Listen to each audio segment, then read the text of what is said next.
ధూళినైన నన్ను దూతగా నిలిపావు, ఎన్నికలేని నన్ను ఏలికగా చేశావు.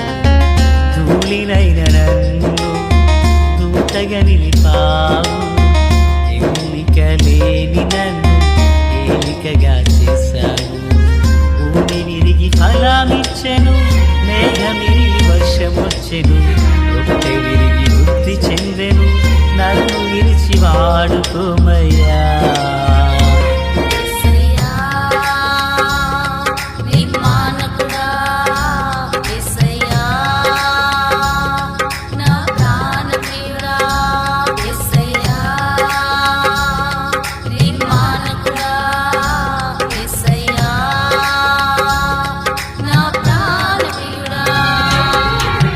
ధూళినైన నన్ను దూతగా నిలిపావు, ఎన్నికలేని నన్ను ఏలికగా చేశావు.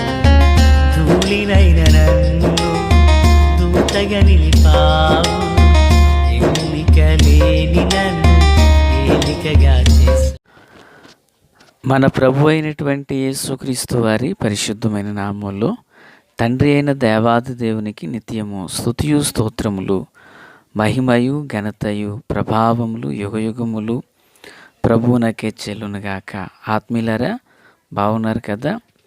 దేవుడు మనకు అనుగ్రహించిన మహాకృపను బట్టి మరొక పర్యాయం మనం ఎలాగున కలిసి వేదవాక్యమును ధ్యానించే కృపాభాగ్యం మహాదేవుడు మనకు అనుగ్రహించున్నారు. దయగలిగిన ఆయన ఆత్మచేత సమభూమి గల దేశమున ప్రభు మనలందరినీ నడిపించునుగాక. ఆమేన్. నేటి దినాన వాక్య ధ్యానము కొరకైన భాగము ద్వితీయోపదేశకాండము 16వ అధ్యాయం 1 నుండి 11 వరకున్న వచనాలను మనము ధ్యానం చేయబోచున్నాము. దీని కొరకై మూలవాక్యమై 5వ వచనాన్ని చదువుచున్నాను. నీ దేవుడైన యెహోవా నీకిచ్చుచున్న పురములలో దేని యందైనను పస్కా పశువును వధింపకూడదు. ప్రార్థన. మహాపరిశుద్ధుడా, ప్రేమగల తండ్రి, కృపగల దేవా, స్తోత్రాలు. చదవబడి ఉన్న వాక్యము మీది.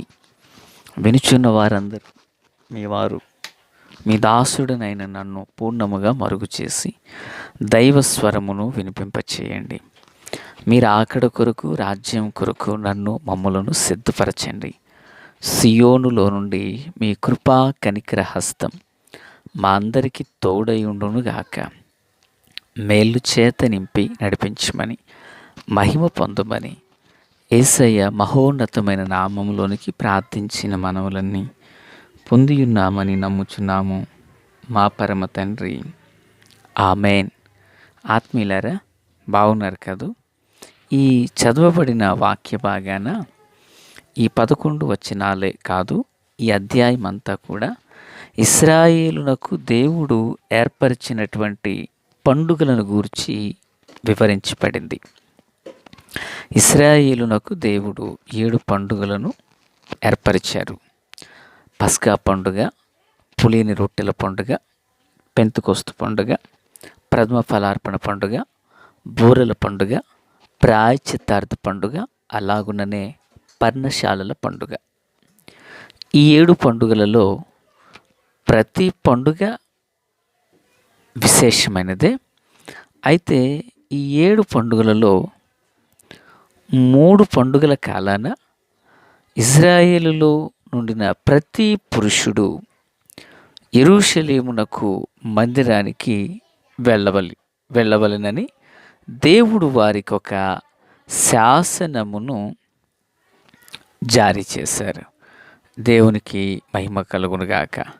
కనుక ఆత్మీయులారా, ఈ 3 పండుగల వివరణ గురించి కాదు కానీ, చెప్పబడినటువంటి పండుగలలో ఏ పండుగలోనైనా, అది పస్కా పండుగ అయినా, పులిని రొట్టెల పండుగ అయినా, పెంతెకొస్తు, ప్రథమ ఫలార్పణ, బొర్రల పండుగలో ఇశ్రాయేలుకి ఈ పండుగ అనేదే ఒక సందడి వాతావరణం.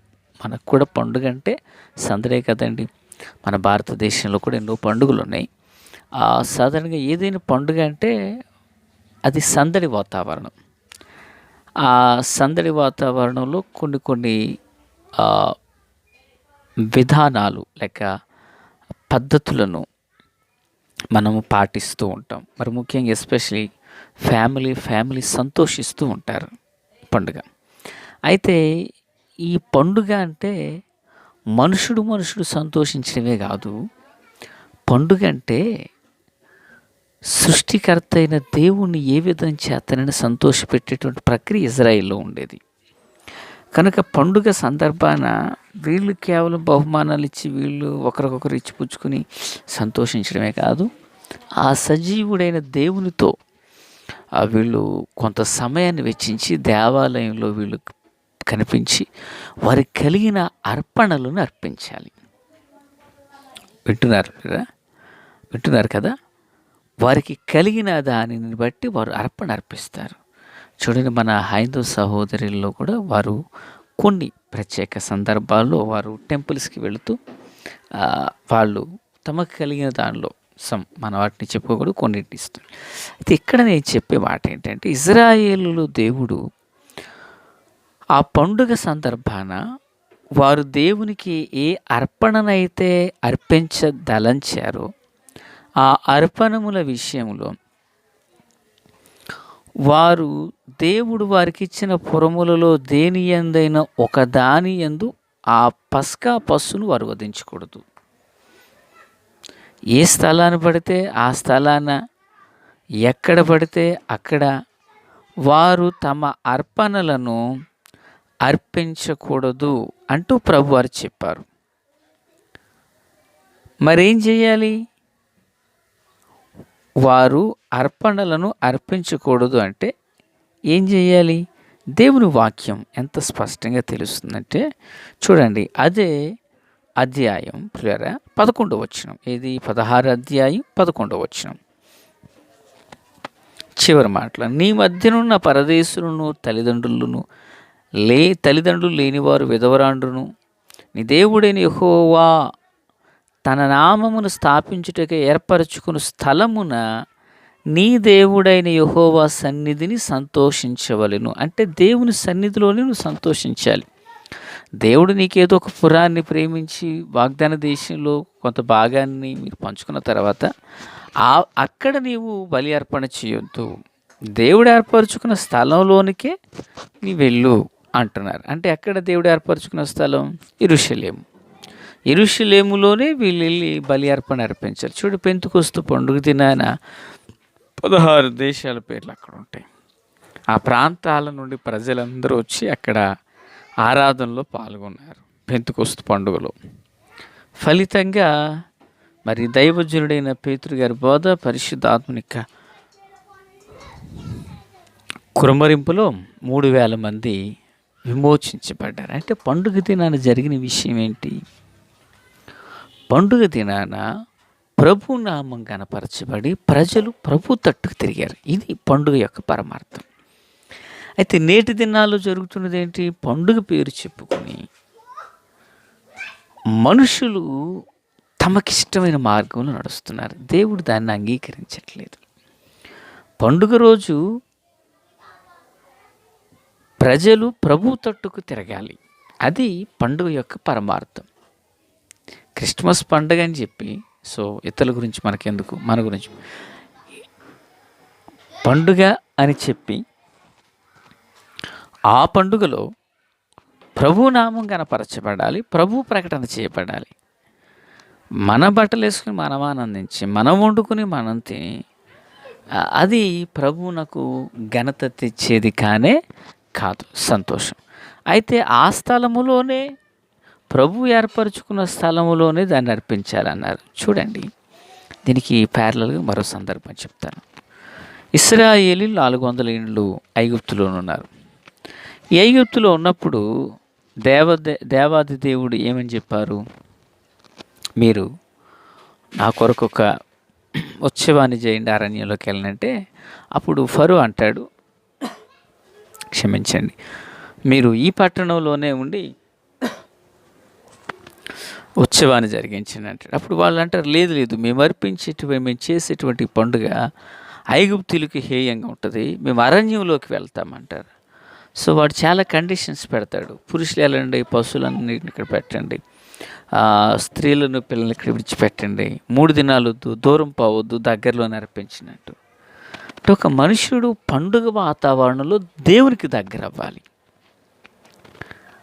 పండుగ వాతావరణం, పండుగ పేరు చెప్పు లోకానికి దగ్గర అవుతున్నారు. అవునా? ఈనాడు మత్తులో ఉండేటువంటి బాబాయిలు పండగ రోజు తాగొద్దా అంటారు. అరే బాబు, పండగ నువ్వు ఆనందించడానికి కాదు, పండుగ ప్రభువు ఆనందించాలి.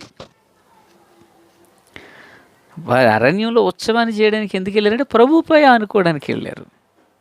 పెంతుకొస్తు పండుగ అందరూ యెరూషలేము ఎందుకు? ప్రభువుకు దగ్గర అవ్వడానికి. అందుకే సంఘం ఏర్పరచబడింది అక్కడ.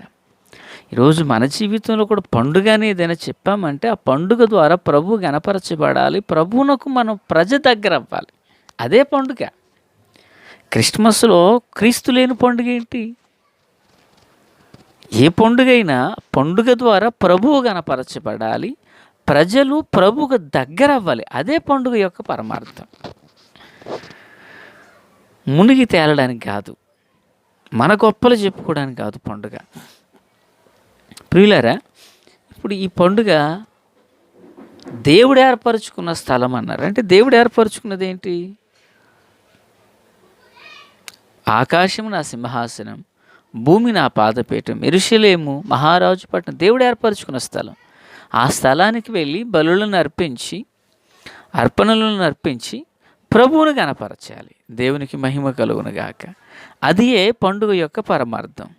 కనుక నాకు ఆనందం కలిగింది, నాకు సంతోషం కలిగింది, నేను ఎక్కడనే దేవునికి బలి అర్పణ అర్పిస్తానంటే అది ప్రభువు ఆశించుట లేదు. అందుకే ప్రభు వారితో చెప్పిన మాట ఏంటంటే, నువ్వేదైనా పండుగ చేయాలనుకున్నప్పుడు నేరుగా యెరూషలేమునకు వెళ్ళి యెరూషలేము నందు ఈ యొక్క పండుగను జరిగించు. ఇది దేవుడు ఏర్పరచుకున్న స్థలం, అక్కడ నీ అర్పణలు అర్పించని ప్రభు చెప్పారు. కనుక ఆత్మీయులారా, ఈనాడు మన జీవితంలో కూడా ప్రభువు మనకు తెలియజేయచ్చిన విషయం ఏంటంటే, దేవుని ప్రియమైనటువంటి పిల్లలుగా మన ఆధ్యాత్మిక దైనందిన చిన్న జీవితంలో పండుగ అనగానే మనం ప్రభువును సంతోషపెట్టాలి. మనకు కలిగిన దాని నుండి ప్రభువుకు కృతజ్ఞతతో అర్పించాలి. ప్రభువుకు మరింత సన్నిహితులుగా మనము దగ్గర అవ్వడమే పండుగ. అది ప్రభువు కోరుకున్న చోటనే ఇది జరగాలి కదా. అక్కడే మనం ప్రభు కార్యాలను చూడగలుగుతాం. ఆ కృపచేత దేవుడు మనలందరినీ దీవించి ఆశీర్వదించును గాక. ఆమేన్. పరమ తండ్రి, మీకు స్తోత్రాలు. వాక్యమందరి హృదయాల్లో ఫలభరితం చేయండి. మీ దీవెన ఆశీర్వాదం దయచేయండి. ఆశ్చర్యకరమైన మహాకృప కనికరములు సమృద్ధిగా దయచేయండి. యేసు నామమున ఆమేన్.